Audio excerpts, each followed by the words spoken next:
called The View? It's called The View. It's not called The Facts. Yeah, but isn't it interesting that it's called, I mean, I don't think they meant this when Barbara Walters invented it a long time ago, but it's The View. Well, that's the problem in America. But there is one view, right, and one that's clearly true opinion, and everybody else can go sit in the corner. That's correct. It's called The View, not The Facts.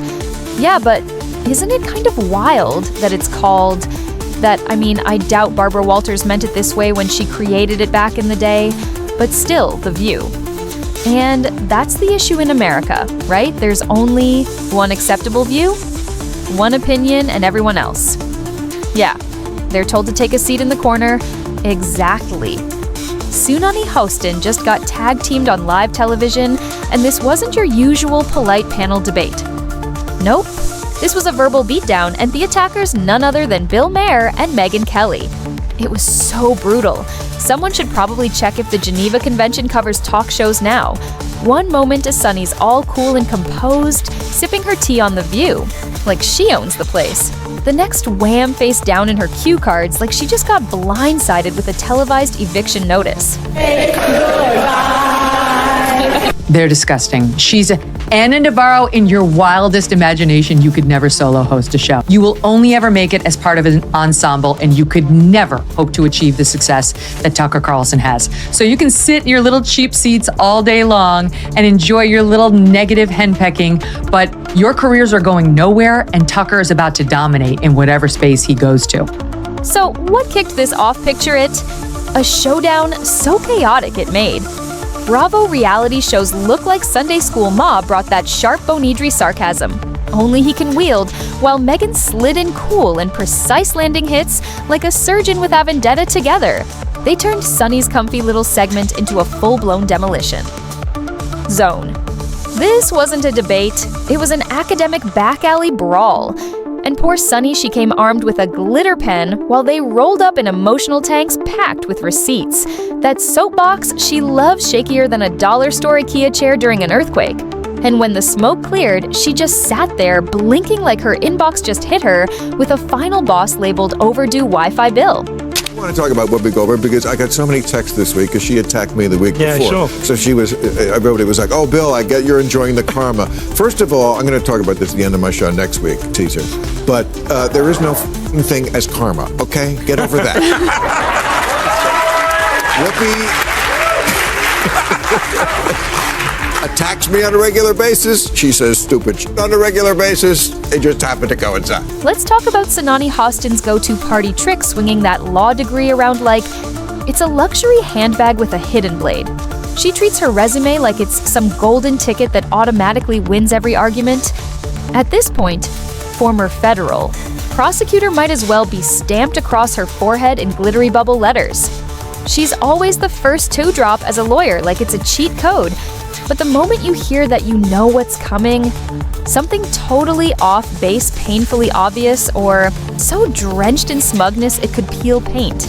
And somehow she manages to check all three boxes in one go. It's like watching a TED Talk set in a courtroom, except there's no evidence, just endless moral grandstanding topped with a smirk. No matter the topic, TikTok trends, viral memes, Mayo shelf placement, Sunny will twist it into a lecture on systemic injustice. A cat video.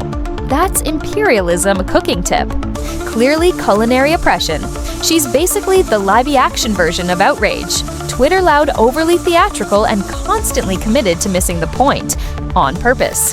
That hot mess that they air in the mornings, called The View, had to issue not one, not two, not three, but 4 corrections, legal corrections, 4 legal notes. We only have 3 of them on camera. Not to mention what they did at that debate, where once again, they tried to fact check only one side, and then when their fact checks got fact checked, they cowered. They cowered in fear. And the kicker even, Whoopi looked like she was silently praying for a commercial break. That side-eye iconic, you could practically hear her thoughts. Not this circus again. While Sunny turned a salad recipe into a full-blown civil rights case. Sunny Hostin didn't just lose a debate, she got steamrolled like philosophical roadkill in a hit-and-run of hard truths. And the only thing she limped away with that signature scowl that says, I'm not angry, I'm just disappointed in the entire planet. Here's the thing, having bold opinions is one thing, but Sunny, she treats every segment like a solo performance, half courtroom drama, half emotional TED Talk meltdown. She's not there for dialogue, she's preaching from Mount Condescension like it's Judgment Day, and we all failed the pop quiz.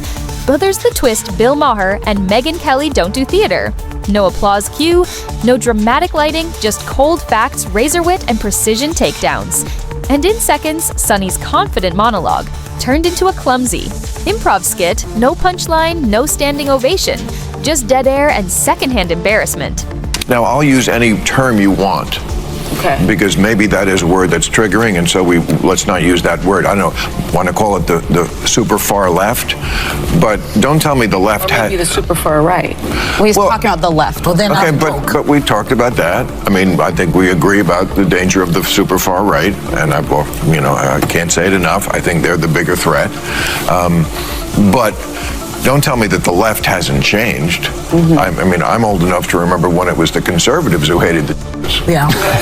Instead of pivoting, she hit the gas, talking louder, flailing harder like sheer volume could paper over the cracks in her logic.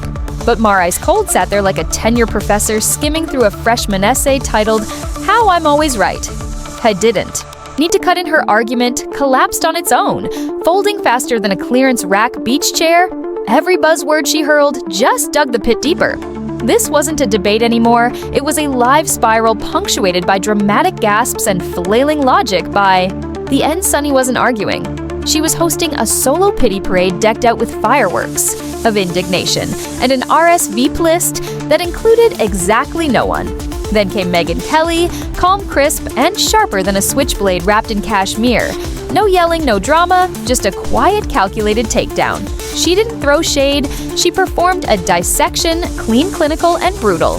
One slice at a time, she peeled back Sunny's glossy performance like cheap laminate on a knockoff bag, and underneath nothing but echo chamber air and microwave talking points. That's the thing, Sunny's anterior tick runs on unchecked monologues. She's not built for back and forths. It's always the same. Accuse, overact, moralize, or repeat.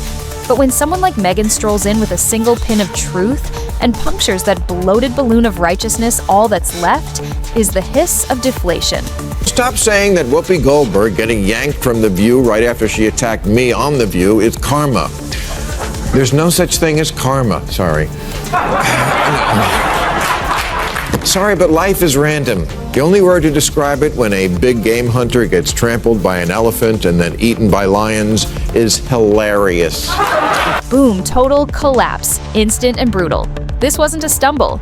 It was an ideological faceplant in high death. Her moral high horse kicked her off mid-sentence and the landing ugly. Because when your whole stance is held up by nothing but superiority complex and drama, even the softest tap of truth feels like a wrecking ball. Megyn didn't need volume, just facts.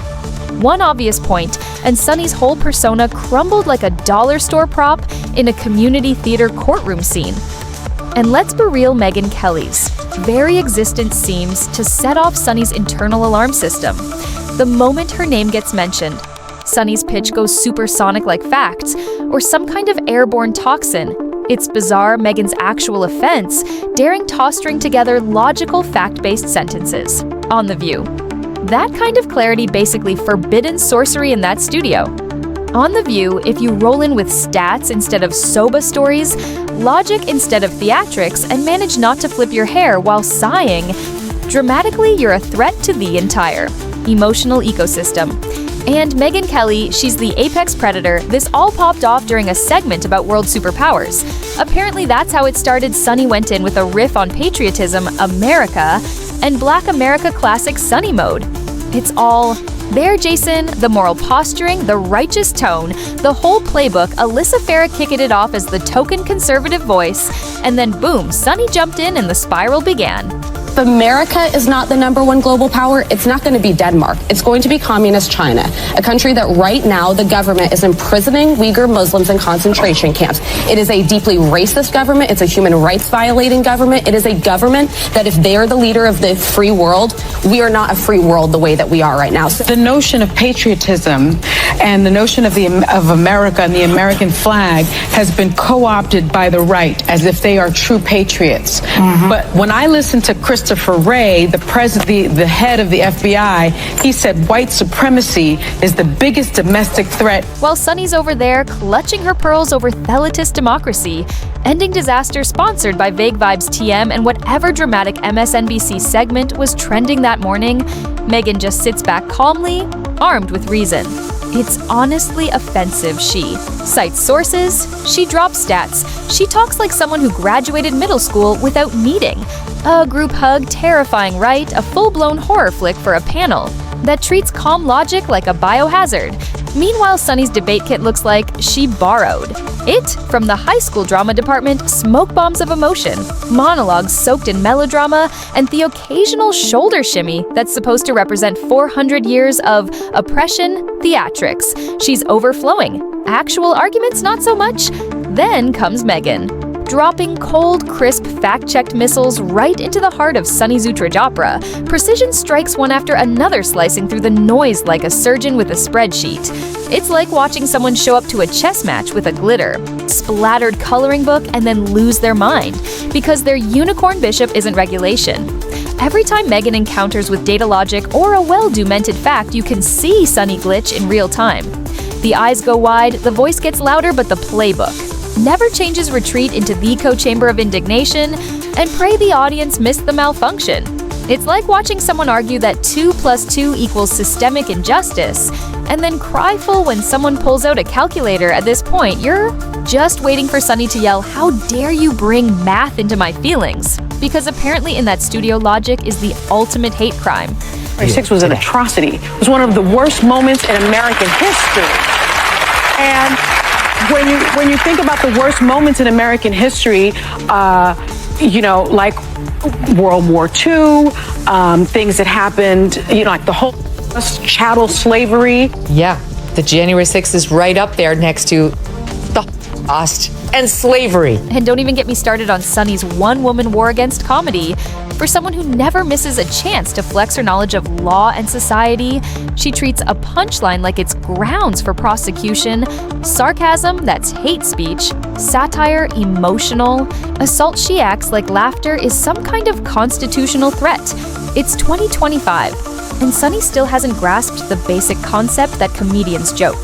That's literally the gig. Expecting Bill Maher not to roast public figures is like walking into a bakery and being outraged they're selling bread. But every time Maso much as breathes with a smirk, Sunny malfunctions.